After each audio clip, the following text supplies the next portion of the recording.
Hello, friends. The last episode ended with the third episode of Solo Leveling, where Jin Woo defeated Baruka, the dungeon boss, and the gates open. Let's find out what happens next. Here we go. Son Min notes that it's already 3 a.m. It's been about a week inside the red gates. Yoon Ho suggests they go and rest, but he can't rest while his subordinates are inside the gates. And then the gates began to open. Yoon Ho was glad that Kim Chul had managed. The guys started coming out in tears, and Jin Woo came out last, but Kim Chul was not among them. The guys were disappointed that only they survived. People asked what happened to Kim Chul, but everyone was silent, knowing that all the others were dead. Yoon Ho was shocked that only low-ranking hunters survived. Yoon Ho turns to Jin Woo and wants to ask him a couple of questions. But Jin Woo has no time or desire for this, but Yoon Ho did not ask him for it. It was an order. Jin Woo tells him that he should be grateful to him, as he saved at least 3 people, especially since he is not part of his guild. Yoon Ho realized that he had crossed the line and apologized. Yoon Ho asked Park Hee-jin what's wrong with him, why he's so irritated. Jin Woo shouts something 3 times in front of Baruka's body and why he's angry.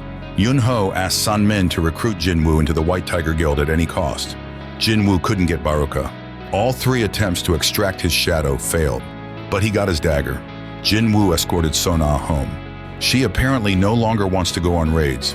Now he can go on raids with Jin Ho. Jin Ho came to pick up Jin Woo, and he bought expensive equipment again. They drive in a car and pick up Sona. Jin Ho thought Sona was Jin Woo's girlfriend and fantasized that something happened between them last night. And he reminds Jin Woo that Sona is underage. Jin Woo doesn't understand what he's talking about. Jin Ho thinks he's crazy. They go into the dungeon, and Jin Ho is horrified to see Jin Woo's combat shadows doing everything for him. The shadows collect crystals, and seeing this, Jin Ho feels out of place, like he's useless. And the next day, Jin Ho's promise to clear 19 dungeons was fulfilled. Somewhere in the east of the United States, in an A-rank dungeon, one of the A-rank hunters is shocked to see a monster in human form emitting energy like the entire A-rank dungeon. But this monster considers himself human and says he is Korean and wants to go home. But the American doesn't understand him. Jin Woo and Jin Ho are sitting in a restaurant celebrating the end of their deal. Jin Woo will now receive a building worth 30 billion won. Jin Ho just has to pass a theoretical test. Then he will become the guild master. And Jin Woo is going to open those very gates, at least A rank and maybe even S rank.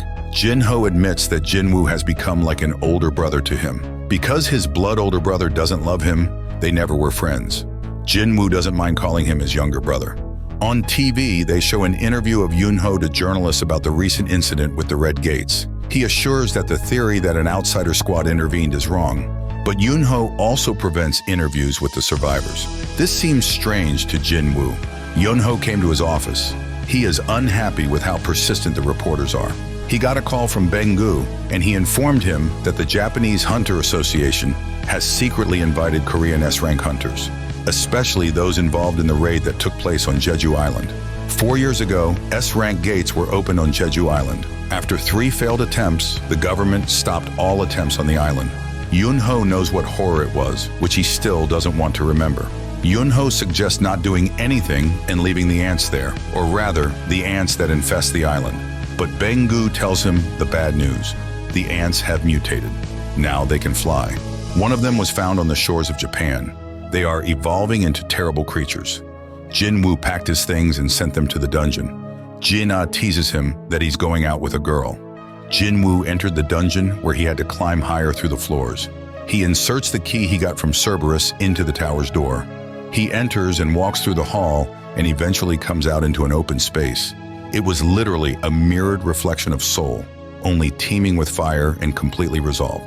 To pass the floor, he had to collect 10,000 demonic souls. Each demon has 1 soul, and some have more than 1. And so he began his battle, simultaneously raising his level. Meanwhile, Jin Ho talks to his father about the guild. Jin Ho's father invites the guy who participated in the Red Gate raid, and he told that Jin Woo was there and how he saved everyone. Jin Ho's father understood everything, that Jin Ho had gone through all the raids with Jin Woo's help, but Jin Ho still asked to give him the Yujin Guild. His father agrees without hesitation, but with the condition that Jin Woo will be listed in it. Jin Ho's father tried to invite two S-rank hunters, but so far they have refused. Among them was Choi Yin and Bengu. Bengu retired after the incident on Jeju Island, and therefore he wants to see who of them will recruit a strong hunter faster. And Jin Woo continues to destroy demons. He has killed only 309 out of 10,000 and realizes that he has a long way to go. So the fourth episode has ended. Thank you for watching. Subscribe and like, and also leave your thoughts in the comments. This was Vision. See you soon.